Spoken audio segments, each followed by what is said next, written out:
Tá aprendendo gamificação, mas sempre encontra as mesmas técnicas batidas? Vem comigo que no vídeo de hoje eu vou ensinar para vocês 10 técnicas para vocês aplicarem nos seus projetos gamificados. Quando eu comecei a estudar gamificação e comecei a trabalhar com isso, eu sempre procurava por novas técnicas para poder aplicar e poder colocar nos meus projetos educacionais, né, nas minhas aulas gamificadas, enfim. E sempre foi muito difícil de encontrar, quando você procura na internet ou até mesmo em alguns livros mais básicos assim, o que você encontra é sempre a mesma coisa, é ranking, é ponto, é insígnia, né, as medalhas e assim por diante. Não que não sejam técnicas eficazes, mas a gamificação não é só isso, né? Convenhamos. E por esse motivo que eu decidi fazer esse vídeo, para trazer algumas técnicas diferentes. Hoje eu quero falar para vocês de 10 técnicas que vocês podem usar para gamificar os projetos de vocês. Então vamos começar com a primeira. A narrativa, a jornada, ou do inglês o storytelling, permite que você coloque nos seus projetos um enredo, um significado diferente, né? Ele é muito relevante, uma técnica muito poderosa, embora as pessoas comentem assim superficialmente sobre isso, ela funciona muito bem. É uma das técnicas que eu mais uso. Acho que, na verdade, narrativa e puzzles são as duas técnicas que eu mais utilizo nos meus projetos de gamificação, tá? Ao contrário do que algumas pessoas insistem em empregar, eu não acho que você precise sempre utilizar histórias que tenham necessariamente a ver com a realidade ou com o problema do aluno, do estudante ou da comunidade que ele faz parte. Tá? Uma boa parte dos livros de metodologias ativas, especialmente sobre aprendizagem baseada em problemas, fica insistindo que você tem que colocar o aluno para resolver os problemas da comunidade. Ok, não estou dizendo que isso é errado, mas isso cansa um momento, né? Você vai ficar sendo conhecido como aquele professor problema, que sempre fica falando de coisa ruim, desgraça. Enfim, a narrativa é muito mais do que isso. Você pode criar histórias, mesmo histórias ficcionais, para trazer um significado diferente para as suas atividades e fazer o aluno se sentir como se ele fosse um herói, como se ele estivesse realmente numa jornada. E é assim que eu costumo trabalhar. Eu não costumo usar muitos problemas reais, não. Eu gosto da ficção, eu gosto da fantasia para trazer esse engajamento para os alunos de uma maneira épica, né? Então, minha primeira técnica que eu quero passar para vocês aqui é a narrativa. Sorte de iniciante ou beginner's luck.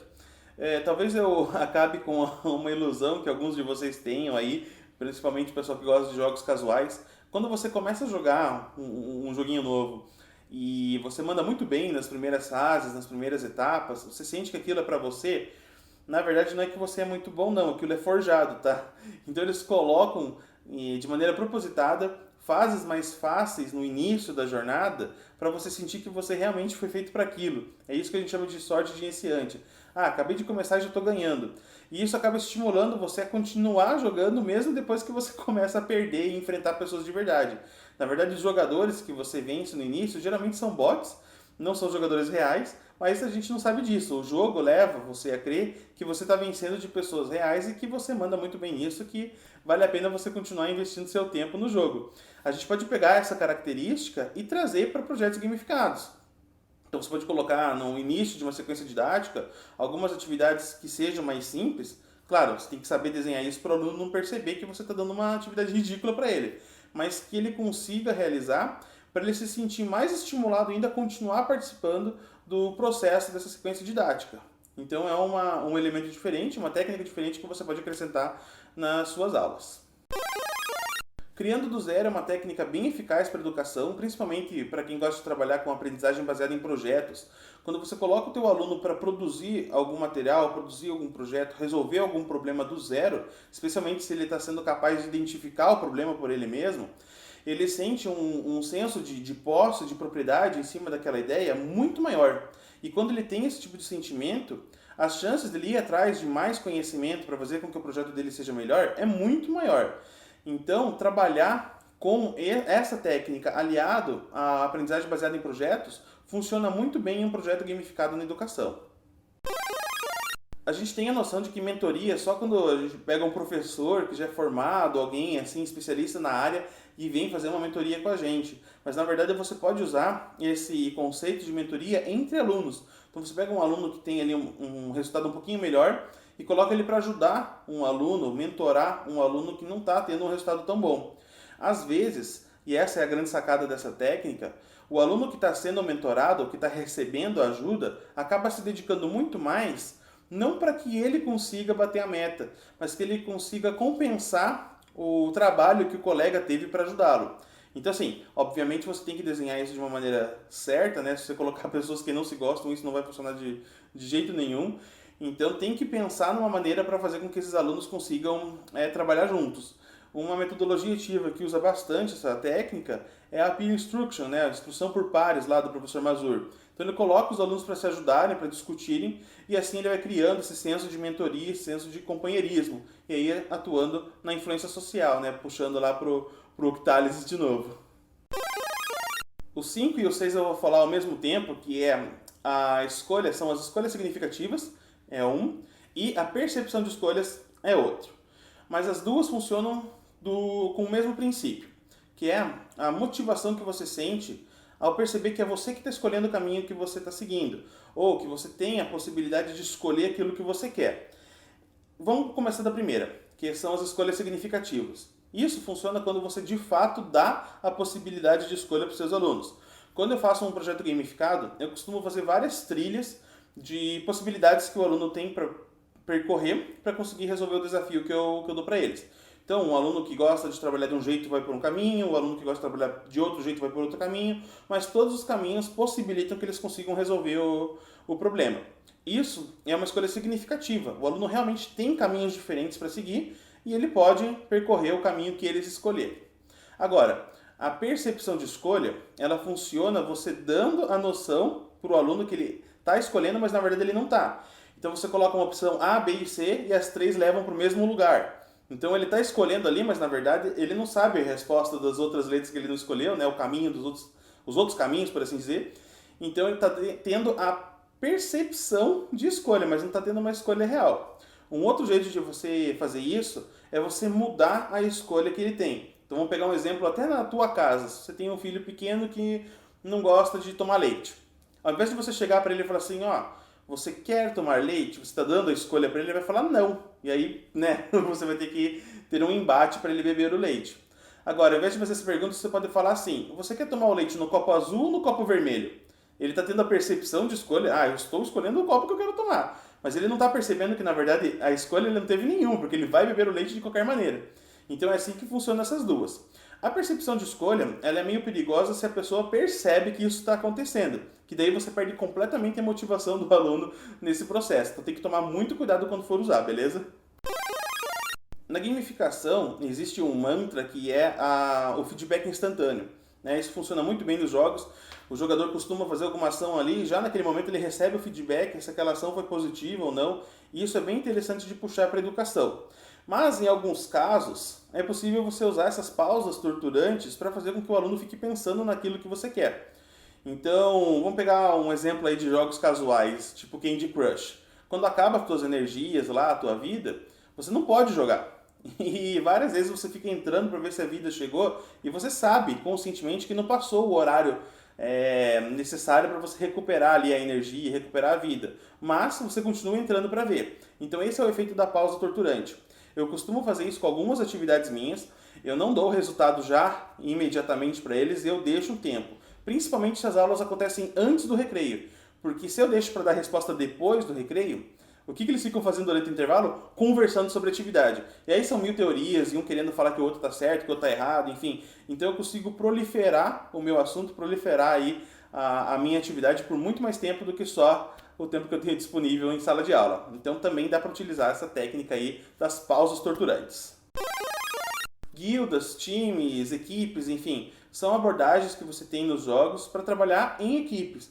O bacana desse tipo de metodologia é que você pode trabalhar tanto o componente competitivo, de equipes contra equipes, mas você também insere um componente cooperativo, porque a equipe tem que trabalhar junto para conseguir chegar no resultado e até mesmo vencer as outras equipes.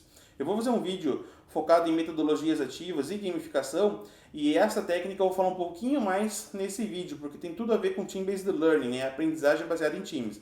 Mas a princípio ela é basicamente isso, você colocar esses alunos, esses estudantes para trabalharem em equipes, mas uma equipe contra a outra. E assim você consegue trabalhar esses dois componentes, né? Essas duas estruturas de jogos, a competição e a cooperação. Os puzzles, né? Esse que eu gosto muito de usar, falei para vocês no início do vídeo, né? Narrativas e puzzles é o que eu mais uso de gamificação nas minhas aulas. Então são os desafios cognitivos que você vai passar para os seus alunos. A tradução de puzzle geralmente é tida como quebra-cabeça, mas eu gosto de encarar como um enigma. Então você pode pegar o seu conteúdo e ao invés do momento da questão ou do momento da avaliação, o conteúdo ser o final, ele passa a ser uma ferramenta para que o aluno consiga resolver aquele quebra-cabeça, né? Aquele puzzle. Então você começa a valorizar muito mais o conteúdo, porque ele deixa de ser um momento que eu vou fazer só para ganhar nota e passa a ser eu preciso aprender isso para conseguir resolver esse problema que me foi proposto. Tem uma metodologia ativa que se chama Puzzle Based Learning, né? Eu traduzo para aprendizagem baseada em enigmas. Não tem nenhum material sobre isso em português, por isso que eu faço a minha própria tradução. E basicamente essa metodologia só trabalha com puzzles. Então desenvolve muito raciocínio lógico, resolução de problemas, né? Capacidade de resolução de problemas, que é uma habilidade socioemocional super importante para os nossos estudantes. Então é uma técnica que você também pode utilizar nos seus projetos. E por fim, né, o win state, ou estado de vitória, é quando o aluno sente aquela emoção magnífica de ter vencido, de ter derrotado o chefe, de ter cumprido o desafio, de ter conseguido fazer aquilo que você propôs para ele. Eu gosto de usar esse tipo de sentimento. Não vou falar que é fácil você desenhar um projeto ou uma aula que faça com que os alunos sintam isso. Na verdade, gamificação não é fácil, tá? As pessoas pintam como se fosse uma coisa muito tranquila de fazer, mas é super complicado de fazer um projeto de gamificação bem estruturado que funcione bem. Então, para colocar esse tipo de elementos, esse tipo de técnica nas minhas aulas, eu penso muito bem antes para ver como que seria possível fazer com que os alunos sintam essa emoção. Porque, afinal de contas, o aprendizado está completamente ligado com a emoção e quanto mais forte for a emoção, mais o aluno vai lembrar, não só do momento, mas também do conteúdo que você está passando. Tem um exemplo para mostrar para vocês aqui. Eu vou deixar o vídeo meio... Pode ser que ele não fique muito bom, porque eu não quero mostrar o rosto dos alunos, mas é uma maneira que eu usei até recentemente, na verdade, antes das aulas presenciais acabarem, de fazer esse estado de vitória nos alunos. O término da atividade não era eu dando o resultado, e sim eles testavam o resultado de uma atividade lá com a solução. Que eles tinham que criar uma cura dentro da narrativa. É uma, uma história longa, eu não vou falar aqui. Mas de qualquer maneira, o feedback eles viam na hora ali. E aí sim, quando a solução mudava de cor, eles sabiam que tinham vencido e entrava naquele ânimo do estado de vitória. Então esse é um bom exemplo aí para mostrar para vocês de como que você pode inserir esse tipo de técnica na sua aula. Pensar bem como que os alunos podem se sentir vitoriosos no final da atividade, no final do desafio. Ufa, bom gente, acho que eu falei demais hoje, o vídeo deve ter passado um pouquinho de 7 minutos, eu gosto de deixar mais ou menos nesse tempo. Se passou, me perdoem, eu espero que vocês tenham curtido o conteúdo, aprendido aí algumas coisas. Eu peço se vocês puderem deixar um comentário, tá? Não precisa se inscrever, não precisa curtir, eu não ligo para esses parâmetros do YouTube, mas eu queria muito conhecer vocês, saber quem está assistindo, quem se interessa por gamificação, aí vamos fazer uma comunidade bacana aqui no Brasil sobre isso. Então, se vocês puderem deixar um comentário aí, dizendo o que vocês acharam do vídeo, se vocês conheciam essas técnicas aí de gamificação, sugestões de temas para eu falar, por favor, sinta-se à vontade. Eu fico por aqui e a gente se encontra na próxima. Até lá!